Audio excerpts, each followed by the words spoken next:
주요 뉴스입니다. 경기도 버스노조가 오늘 새벽 사측과 임금 인상 등에 합의하며 파업 예고를 철회했습니다.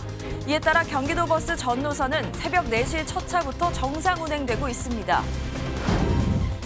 전국적으로 응급실 운영 축소 움직임이 확산하고 있습니다. 정부는 오늘부터 응급실 운영에 차질을 빚는 병원부터 군의관을 파견합니다. 군사법원이 최혜병 순직 사건과 관련해 박정훈 대령 측의 사실조회 신청을 일부 받아들였습니다. VIP 경로설과 관련한 윤 대통령의 발언이 실제 있었는지와 대통령실 내선 번호로 이종섭 전 국방부 장관과 통화한 사실이 있는지 등이 대상입니다.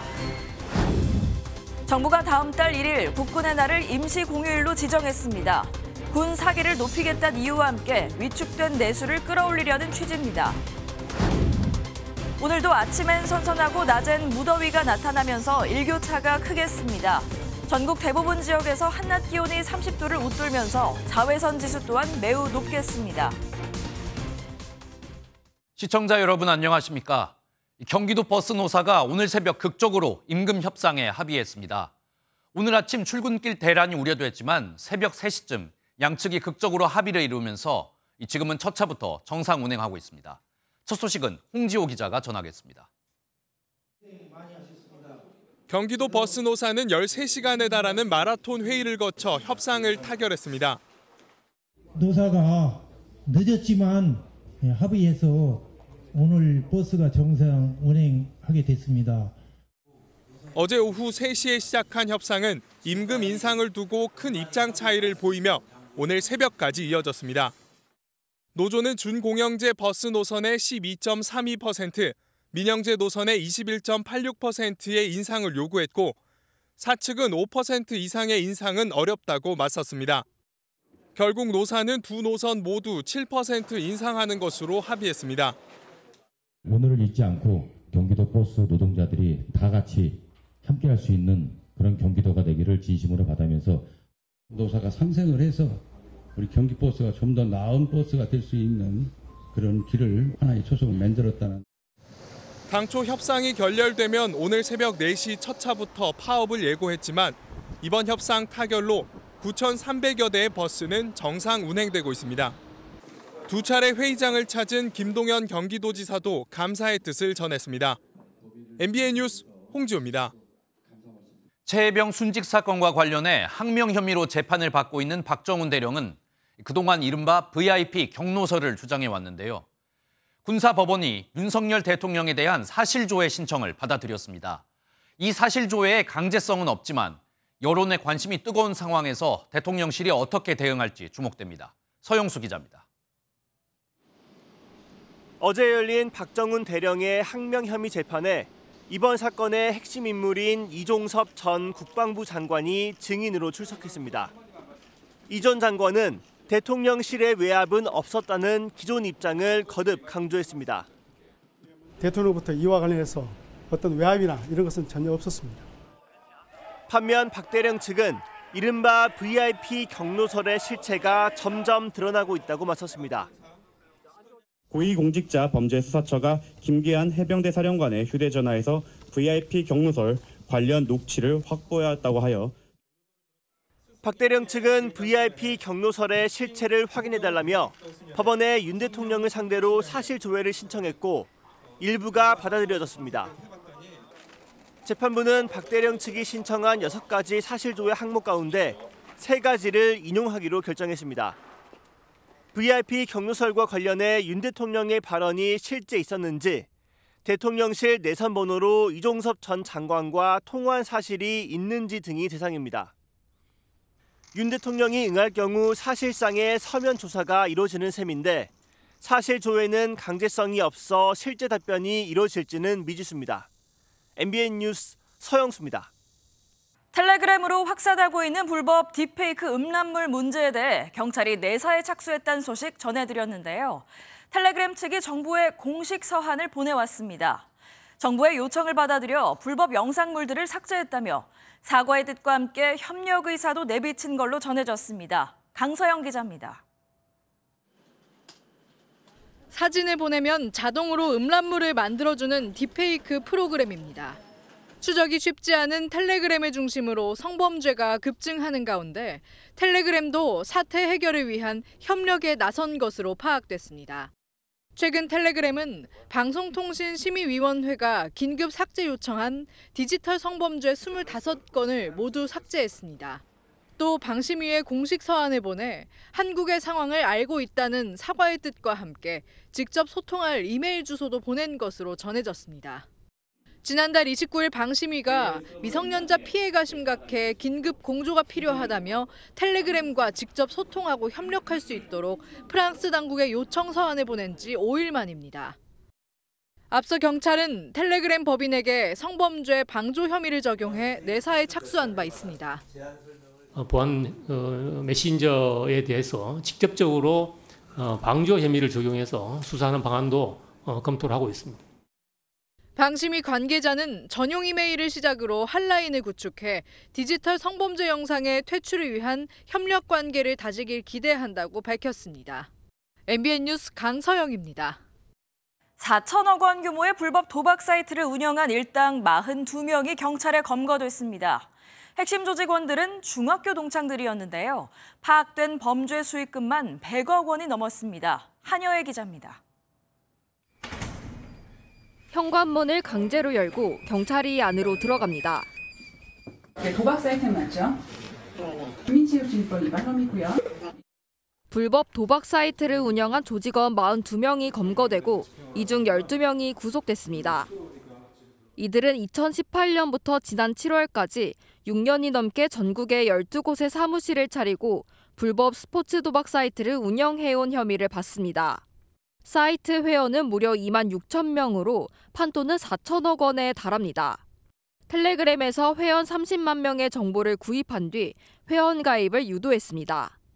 이들은 월 100만 원의 대가를 주고 지인들에게 계좌를 빌려 범행에 사용하기도 했는데 핵심 조직원 10여 명은 서울 소재의 같은 중학교 출신 동창인 것으로 드러났습니다. 지인들로만 구성이 돼서 운영이 되다 보니까 오랫동안 이렇게 수사에 이렇게 보완이 잘 됐다고 이렇게 봤고, 파악된 범죄 수익금은 106억 원으로 총책 등 일부 조직원들은 이 돈으로 외제차를 구입하거나 마약을 투약하기도 했습니다. 경찰은 차량에 숨겨져 있던 현금 2억 2천만 원을 압수했습니다. 또 고급 외제차 등 69억 원 상당의 재산을 기소 전 추징 보전 조치하고 은닉 재산도 추적하고 있습니다. MBN 뉴스 한여입니다. 오늘 하루 중요한 일정을 소개해드리는 굿모닝 오늘입니다. 어떤 일정이 있는지 함께 살펴보시죠. 22대 국회 첫 정기국회가 시작된 가운데 더불어민주당 박찬대 원내대표가 오늘 교섭단체 대표 연설을 합니다. 박 원내대표는 의료 공백 사태를 해결하기 위해 여야가 함께 힘을 모으자는 제안과 함께 민주당의 전국민 25만 원 지원법 통과에 협조해달라는 요청을 할 걸로 예상됩니다. 보건복지부는 오늘 연금개혁 정부안을 발표할 예정입니다. 이번 개혁안엔 중장년층의 보험료율 인상을 청년 세대보다 빨리 올리는 내용 등이 포함될 전망입니다.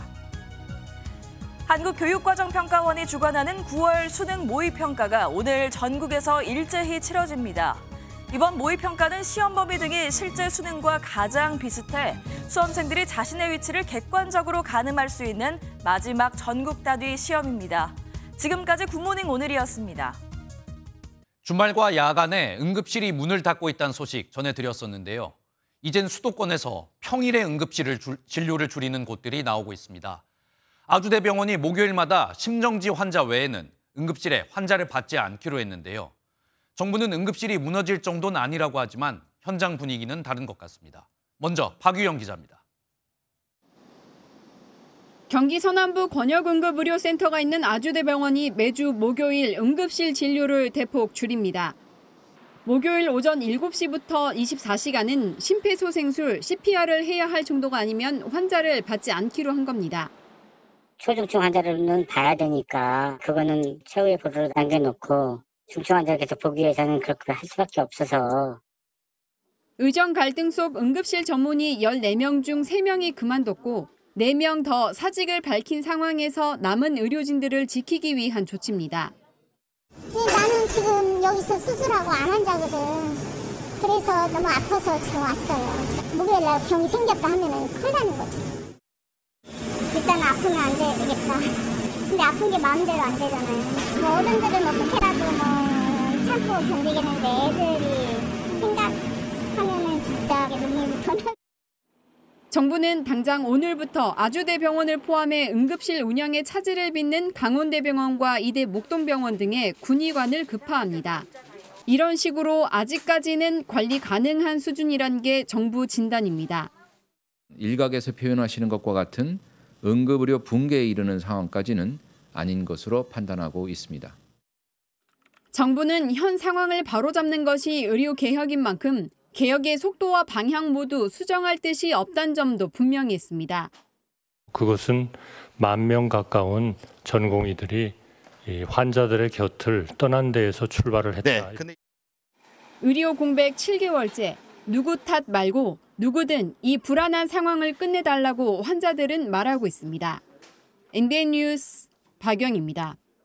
이제는 피를 토하는 환자가 나와도 응급실은커녕 병원에 갈 구급차를 구하는 것도 쉽지 않은 상황입니다. 이른바 응급실 뺑뺑이를 넘어서 구급차 뺑뺑이까지 나오고 있는 건데요. 정부가 여러 가지 대책을 내놓고 있지만 환자들은 불안해하고 있습니다. 이 내용은 신용수 기자입니다. 의료 대란의 여파가 응급실 뺑뺑이를 넘어 구급차까지 번지고 있습니다. 구급대원이 환자를 받아줄 응급실을 구하느라 신규 출동을 못하면서 이송 자체가 거부되는 겁니다. 환자가 응급실은 물론 자신을 태울 구급차마저 찾아다녀야 하는 이른바 구급차 뺑뺑입니다. 피를 토하는 암 환자마저 예외는 아니었습니다.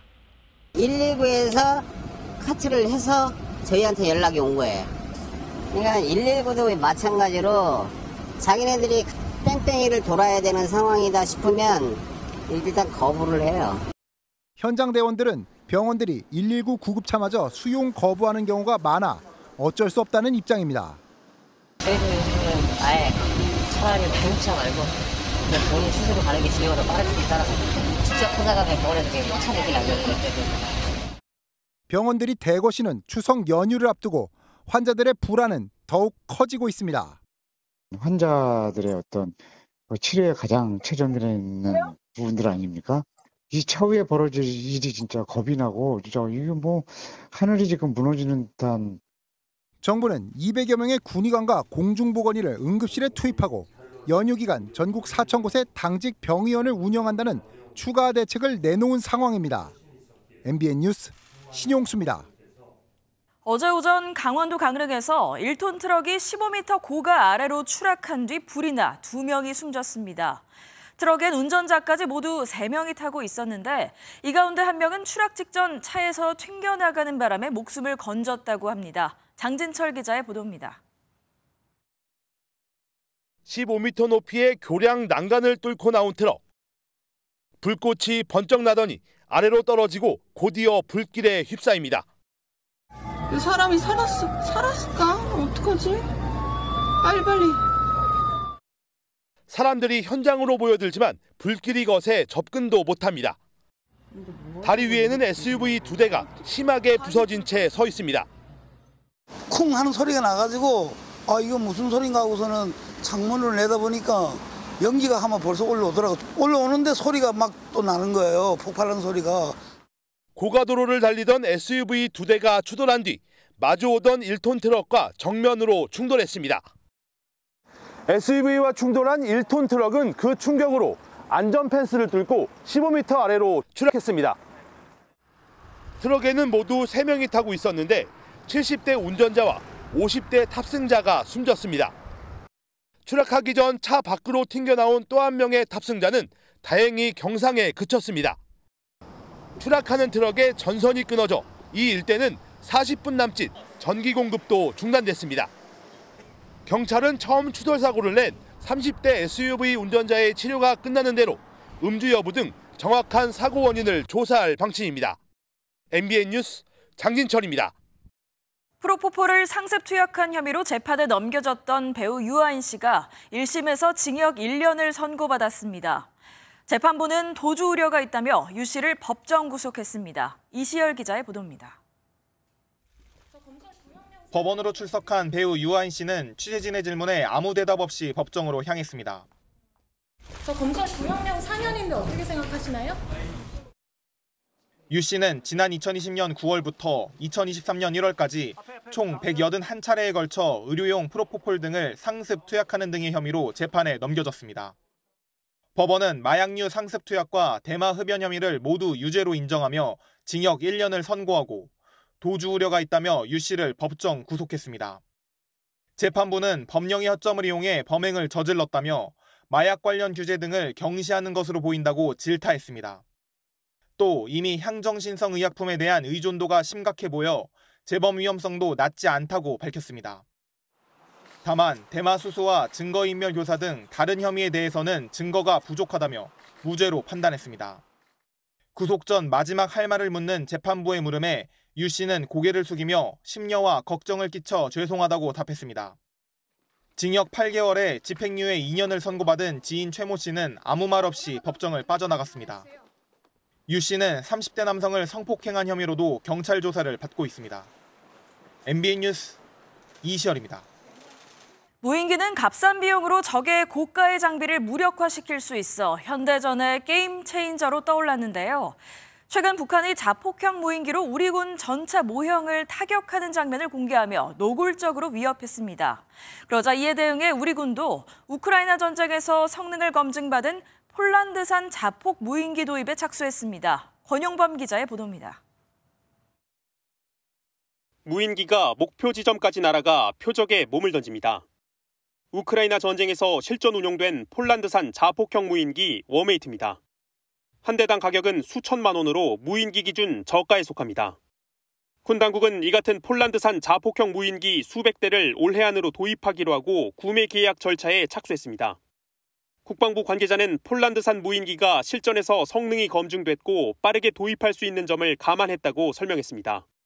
드론 전력을 강화하기 위해 해외 구매를 포함해서 다양한 방안을 검토하고 또 추진하고 있습니다. 최근 김정은 국무위원장이 직접 성능 시험을 참관하며 자폭형 무인기 개발에 박차를 가하는 것에 대한 대응으로 해석됩니다. 폴란드의 워메이트는 북한이 도입한 걸로 추정되는 러시아 무인기와 크기는 비슷하지만 운용 시간은 더 깁니다. 현대전에서 무인기의 전략적 중요성이 점차 커지는 가운데 자폭형 무인기를 둘러싼 남북한 경쟁에서도 불이 붙는 분위기입니다. MBN 뉴스 권용범입니다. 정부가 34년 만에 10월 1일 국군의 날을 임시 공휴일로 지정했습니다. 주말은 물론 개천절 공휴일과도 가까운 만큼 계획에 따라 최장 9일간의 연휴를 누릴 수 있다고 하는데요. 시민들은 반기는 모습입니다. 강재묵 기자의 보도입니다. 건군 76주년 국군의 날을 임시 공휴일로 지정하는 안이 국무회의에서 의결됐습니다. 국가안보의 중요성에 대한 국민적 관심을 높이고 우리 국군의 역할과 장병들의 노고를 상기하는 계기로 삼고자 합니다. 1956년 국가기념일로 제정된 국군의 날은 1976년부터 25년간 법정 공휴일로 지정돼 왔다가 1991년부터 공휴일에서 제외됐습니다. 윤석열 대통령도 관련 안건을 제거하면서 국군의 날은 34년 만에 공휴일로 지정됐습니다. 이에 따라 앞뒤 주말과 함께 개천절인 10월 3일 목요일까지 징검다리 휴일을 누릴 수 있게 되는데 휴가를 내면 최장 9일을 쉴 수 있게 됩니다. 정부는 이번 임시공휴일 지정을 통해 내수 진작 효과도 기대하고 있습니다. 날이 길면은 이제 친구들이랑 다 같이 어디 놀러 갈 수도 있고. 국방부는 국군의 날 기념식과 함께 2년 연속 광화문 일대 대규모 시가 행진을 계획하고 있다고 밝혔습니다. 이번 공휴일 지정이 군 결속은 물론 소비 진작으로 이어질지 주목됩니다. MBN 뉴스 강재묵입니다. 이처럼 휴일이 하루 늘며 희비도 엇갈리고 있습니다. 여행과 유통업계는 기대감이 크지만 자영업자와 중소기업은 난색을 보이고 있습니다. 이어서 정주영 기자입니다. 지난해 추석 연휴를 앞둔 인천공항입니다. 10월 2일이 임시공휴일로 지정돼 연휴가 엿새로 길어지면서 앞뒤로 휴가를 내고 해외로 떠나는 사람들로 붐볐습니다. 올해도 국군의 날 임시공휴일 지정에 따라 하루 연차를 내면 나흘, 이틀을 내면 엿새, 사흘을 내면 아흘에를 쉴 수 있습니다. 황금 연휴를 앞두고 여행업계에는 문의 전화가 부쩍 늘고 있습니다. 동남아, 일본 등의 인기 단거리 여행지를 중심으로 신규 예약이 늘어날 것으로 보고 있습니다. 이에 추가 프로모션과 항공 공급석 확보를 통해 수요에 대응할 계획입니다. 유통업계도 환영하는 분위기입니다. 고객이 매장으로 더 많이 나올 수 있고 나들이객 증가도 기대되기 때문입니다. 통상 평일보다 휴일 매출이 높기 때문에 업계에선 이번 임시공휴일 지정에 따른 소비 진작 효과를 기대하고 있습니다. 중소기업과 회사 인근 자영업자들은 달갑지 않다는 반응입니다. 10월 한 달에 3분의 1이 넘는 11일을 쉬면서 영업일수가 감소하기 때문입니다. 공휴일이 되면은 아예 회사원들 한 명도 없으세요. 타격이 크죠, 공휴일 날은. 일손이 부족한 중소기업계도 우려의 목소리를 나타냅니다. 시장이 틀리잖아.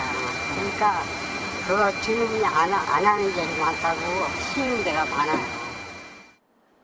임시공휴일이 중간고사와 겹친 일부 학교는 학사 일정 조정이 불가피할 전망입니다. MBN 뉴스 정주영입니다.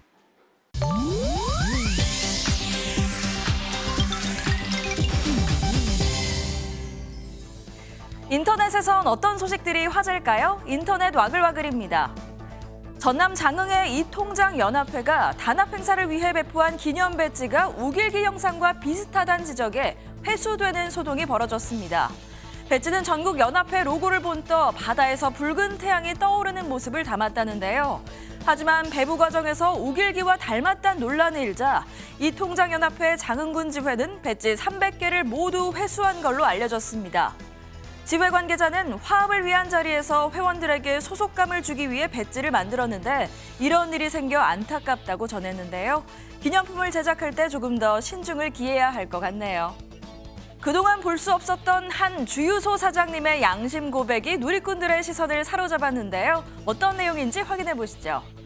최근 한 온라인 커뮤니티에 올라온 사진인데요. 셀프 주유소의 터치스크린 아래에 내일부터 휘발유 가격이 많이 인하할 예정이니 최소한으로 주유하길 바란다고 쓰인 종이가 붙어 있습니다. 기름값의 변동을 잘 알고 있던 주유소 사장님이 운전자들에게 오늘 말고 내일 넣으란 조언을 남긴 겁니다. 글쓴이는 지난 1일 전북 정읍의 한 주유소를 찾았다가 이런 공지를 발견하고 놀랐다는데요. 조금이라도 싼 값에 주유를 하고 싶어하는 운전자들의 마음을 잘 아는 훈훈한 사장님의 단골이 되고 싶다는 반응이 쏟아졌다고 합니다. 일본의 한 남성이 대용량 잔멸치 묶음을 구매했다가 예상치 못한 이것을 발견해 지역 보건소에 연락을 했다는 사연이 전해졌습니다. 나라현 나라시에 거주하는 한 남성이 SNS에 올린 사진인데요. 수북한 잔멸치 옆으로 작은 문어와 게, 해마와 함께 보거로 추정되는 치어 2마리가 보입니다. 길이가 각각 5mm 정도였다는데 아무리 새끼라도 보거는 독이 있으니 먹어도 되는지 걱정이 될 법하죠. 이 남성 보건소에 문의를 했더니 먹지 말란 권고를 들었다고 하네요. 인터넷 와글와글이었습니다. 정치권 소식입니다. 국회에선 최혜병 특검법이 다시 한번 발의됐습니다. 벌써 4번째 특검법인데요. 이번엔 대법원장이 4명의 특검을 추천하게 하는 방식이라 국민의힘 한동훈 대표가 제안했던 제3자 추천안과 비슷해 보입니다. 하지만 자세히 들여다보면 차이가 있다고 하는데요. 정태용 기자가 자세히 알아봤습니다. 개혁신당을 제외한 야당들이 함께 발의한 최혜병 특검법 핵심은 대법원장이 특검 후보를 추천한다는 겁니다. 한동훈 국민의힘 대표가 제안했던 제3자 추천안을 일부 수용했습니다. 반드시 통과시키겠다라는 그 정치적인 결단과 일종의 양보의 개념이거든요. 한동훈 대표가 그 국민들께 공언한 대로 제3자 추천, 대법원장 추천을 하면 대법원장이 4명의 특검 후보자를 추천하면 민주당과 야당 비교섭 단체가 각각 1명씩 2명의 후보자를 추려 대통령이 최종 임명하도록 하는 방식입니다. 대법원장이 추천한 후보가 모두 부적합하다고 판단되면 재추천을 요구할 수도 있습니다. 사실상 야당이 특검을 선택하는 셈입니다. 전혀 부적합한 인물만 4명을 추천했을 때 그 안에서 무조건 2명을 추천을 해야 된다는 것이 맹점이 더 크다라고 판단해서 파견 검사와 공무원을 기존 특검법보다 더 늘리면서도 한 대표가 주장했던 제보 공작 의혹을 수사 대상에 포함시키지는 않았습니다. 민주당은 필요하면 국민의힘이 제보 공작까지 포함해 특검법을 내면 된다며 다시 한번 한 대표의 결단을 촉구했습니다. 국민께 약속하고 당대표에 취임한 지도 40여일이 지났습니다. 법을 취지할 의지가 있는 것이기는 한지 직접 입장을 밝히기를 바랍니다. 기다리겠습니다. 한동훈 대표에 대한 압박 수위를 높여 여당의 특검법을 끌어내겠다는 의도로 풀이되는데 국민의힘이 호응할 가능성은 크지 않아 보입니다. MBN 뉴스 정태용입니다.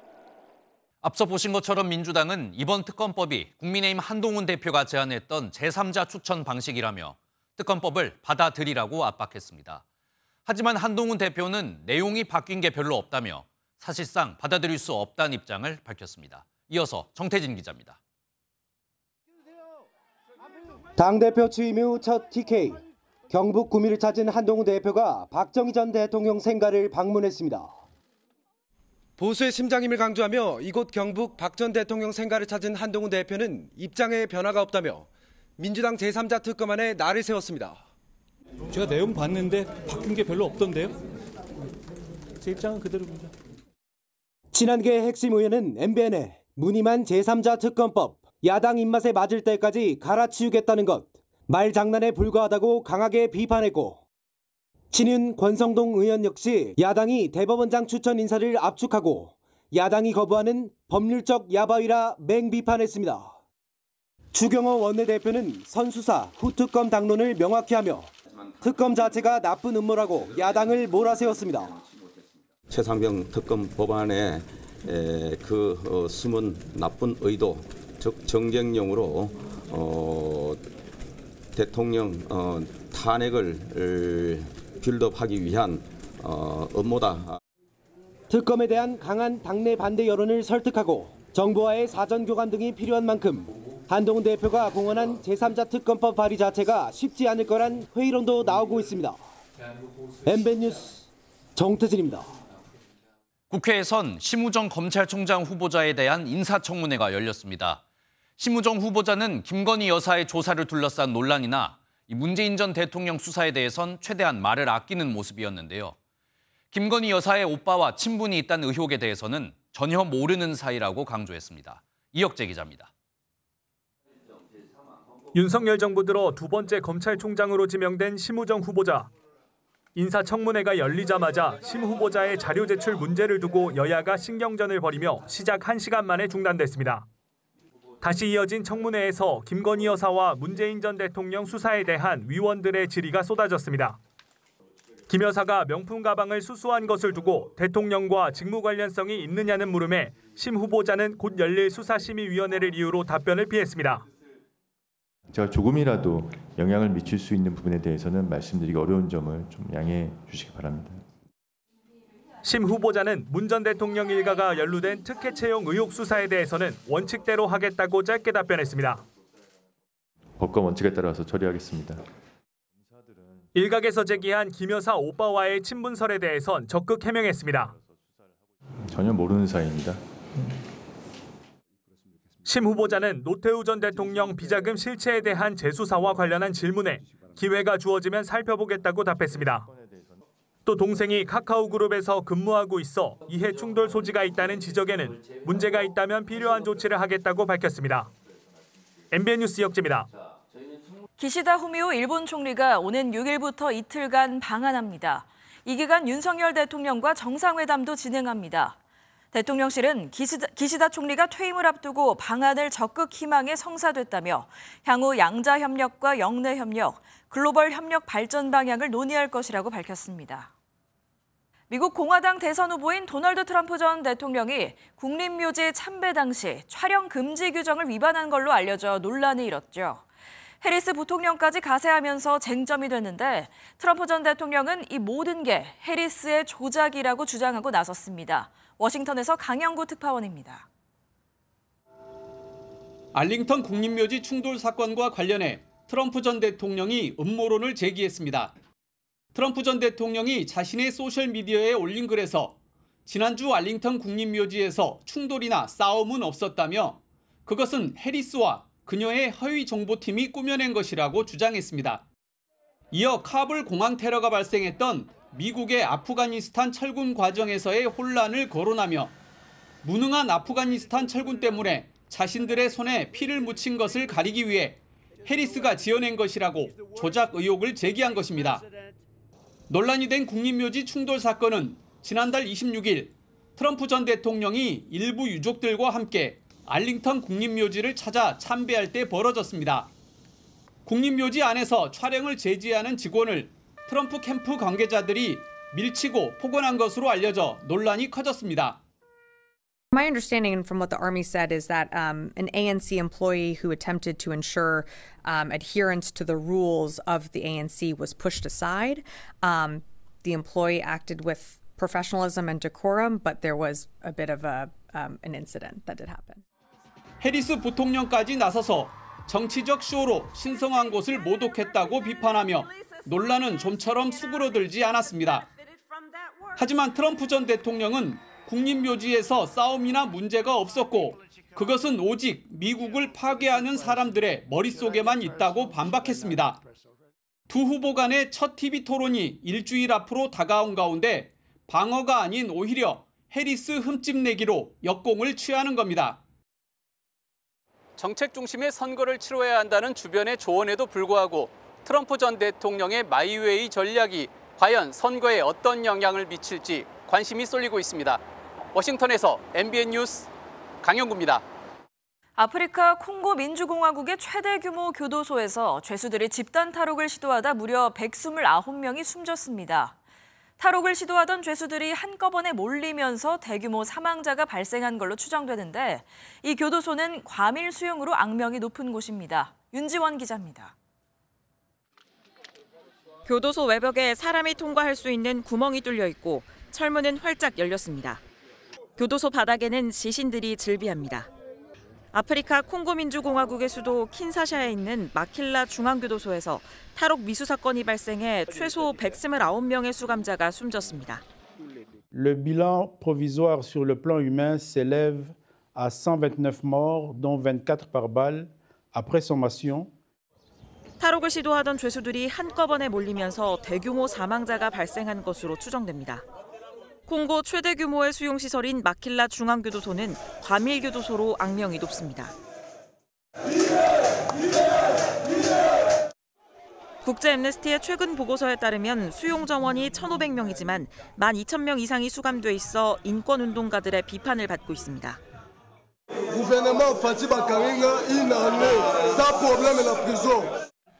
콩고 당국은 이번 탈옥 사태에 대해 계획적 사보타주라면서도 과밀 수용을 해소하기 위해 새 교도소를 짓겠다고 밝혔습니다.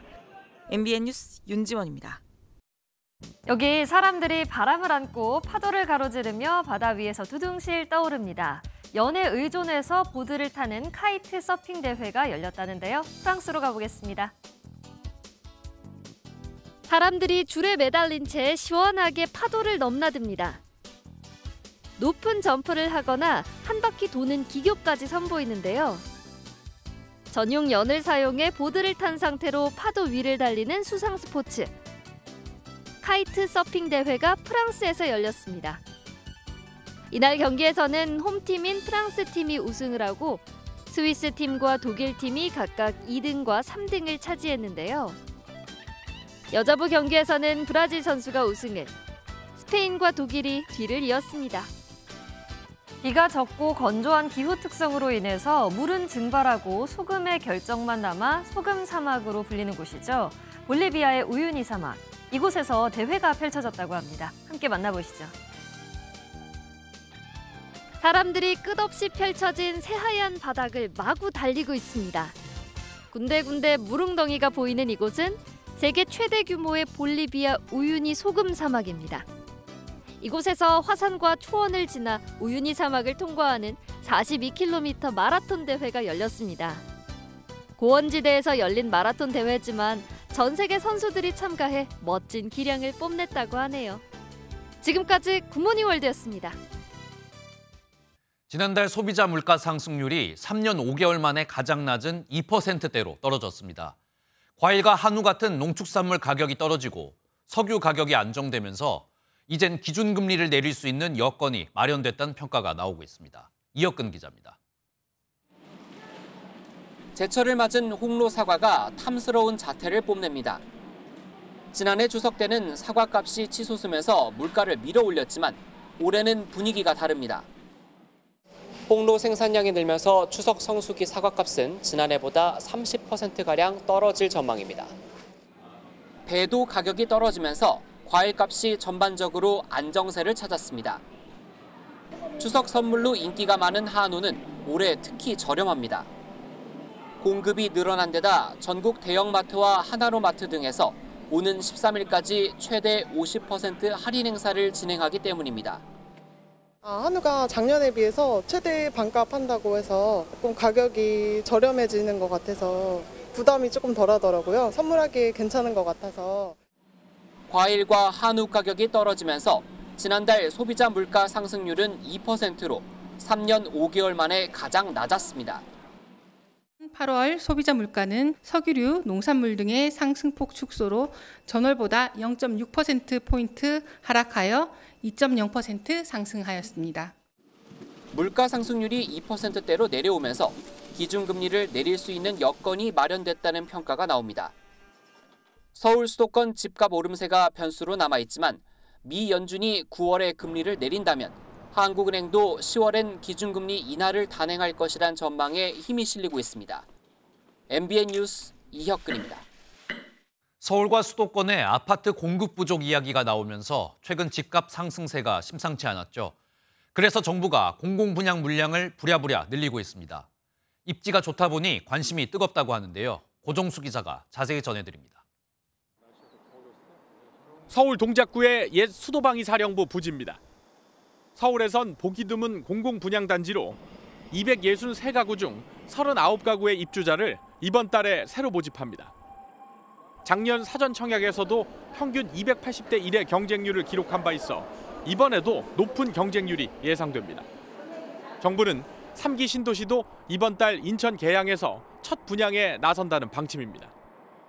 9월에는 3기 신도시 중 하나인 인천 계양과 동작구 수방사 본 청약이 그리고 서울 남현지구 지구지정, 서울 신길 15구역 복합지구 지구지정이 민간에서도 서울 청담동과 과천 등에서 일정이 미뤄졌던 관심단지들이 분양에 나섭니다. 강남권 단지는 분양가 상한제가 적용돼 수요자들의 관심이 뜨거울 것으로 전망됩니다. 주변에 와서 얼마쯤 하고 뭐 당첨 확률 있냐 없냐고 그렇게 묻는데 당첨 확률은 1000원이지. 전국인 사람들 그냥 점수 높은 사람들 다 느꼈죠. 분양 물량이 전반적으로 많지 않은 상황에서 관심 단지들이 속속 청약에 나서면서 일각에선 과열 우려도 제기됩니다. 올해 서울의 1순위 평균 청약 경쟁률은 약 140대 1로 3년 만에 세 자릿수를 기록했습니다. 정부는 신속한 재건축, 재개발을 통해 도심 내 주택 공급 부족 우려를 해소하기 위해 관련 특례법의 제정안 등도 발의했습니다. MBN 뉴스 고정수입니다.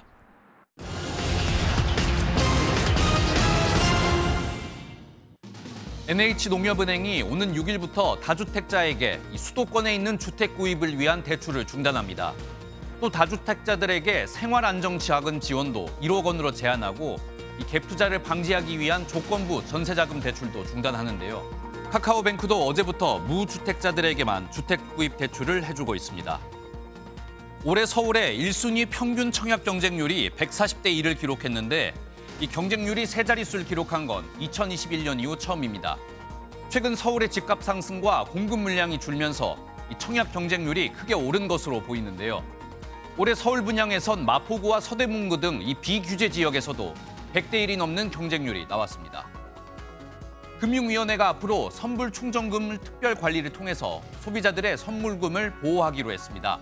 앞으로 선불 충전금은 관리기관을 통해 보호되고 모바일 상품권도 100% 보호받게 됐는데요. 이번 개정은 제2의 머지 포인트 사태를 방지하기 위해 마련됐는데 오는 15일부터 적용됩니다. 지금까지 굿모닝 경제였습니다. 내일 저녁 8시 팔레스타인과의 북중미 월드컵 3차 예선 첫 경기를 앞둔 축구대표팀이 어제 처음으로 완전체 훈련을 했습니다. 손흥민 등 해외파 선수들도 훈련을 소화하면서 선수들이 손발을 일찍 맞출 수 있었는데요. 특별한 배려 덕분이었다고 합니다. 최영규 기자입니다. 환하게 웃는 주장 손흥민이 맨 앞에서 선수단을 이끌며 뛰고 김민재가 큰 목소리로 훈련 분위기를 띄웁니다. 이틀째 훈련에는 10시간 넘는 비행기를 마치고 온 해외파까지 26명 모두가 참가했습니다. 유럽에서 오는 해외파들은 대표팀 훈련에 늦게 합류하기 때문에 완전체 훈련은 보통 경기 전날에만 가능했습니다. 하지만 이번 소집에는 홍명보 감독이 훈련 시간을 오후 7시로 늦췄고 덕분에 손발을 맞출 시간을 하루 더 벌었습니다. 그래도 내일 팔레스타인전에는 피로도가 높은 해외파 대신 국내파가 깜짝 기용될 가능성도 있는데 18살 고등학생 국가대표 양민혁이 가장 주목을 받고 있습니다. 4달 연속 K리그 이달의 신인상을 휩쓰며 무서운 성장세를 보이고 있는데 토트넘에서 한솥밥을 먹게 되는 손흥민과의 호흡도 기대됩니다. 이번에는 이제 직접 만나서 같이 생활을 하는 거니까 더 기대가 되고 좀 더 친해져서 빨리 이렇게 얘기도 해보고 싶고 그럼 많이 배워야 되는. 오늘 첫 선수단 공식 미팅과 함께 최종 점검을 하는 홍명보 감독은 내일 저녁 팔레스타인을 상대로 10년 만에 대표팀 사령탑 복귀전을 치릅니다. NBA 뉴스 최영규입니다. 오늘도 아침에는 선선하게 출발하고 있지만 낮에는 늦더위가 나타나면서 덥겠습니다. 낮 최고 기온 서울과 정선 32도, 김천은 33도까지 오르겠고요. 강원도와 경북 지역을 중심으로는 일교차가 15도 이상 벌어지는 곳이 있겠습니다. 내일은 중부지방과 제주도에 비가 내리면서 한낮 더위가 잠시 주춤하겠습니다. 서울의 낮 기온 28도로 평년 수준과 비슷해지겠지만 금요일부터는 다시 기온이 올라 주 후반까지 더위가 이어지겠습니다. 오늘 전국이 대체로 맑겠고요. 아침까지 강원과 영남 내륙에는 안개가 짙게 끼겠습니다. 제주는 오후 한때 비가 조금 내리겠습니다. 지역별 현재 기온 보겠습니다. 서울 23.4도, 안동은 18.7도 나타내고 있습니다. 한낮에는 춘천 31도, 대전과 전주는 33도까지 오르면서 서쪽 지역을 중심으로는 다시 폭염특보가 내려질 가능성이 있습니다. 날씨였습니다. 수요일 아침 굿모닝 MBN 마치겠습니다. 내일 아침에 뵙겠습니다. 함께해 주신 여러분 고맙습니다.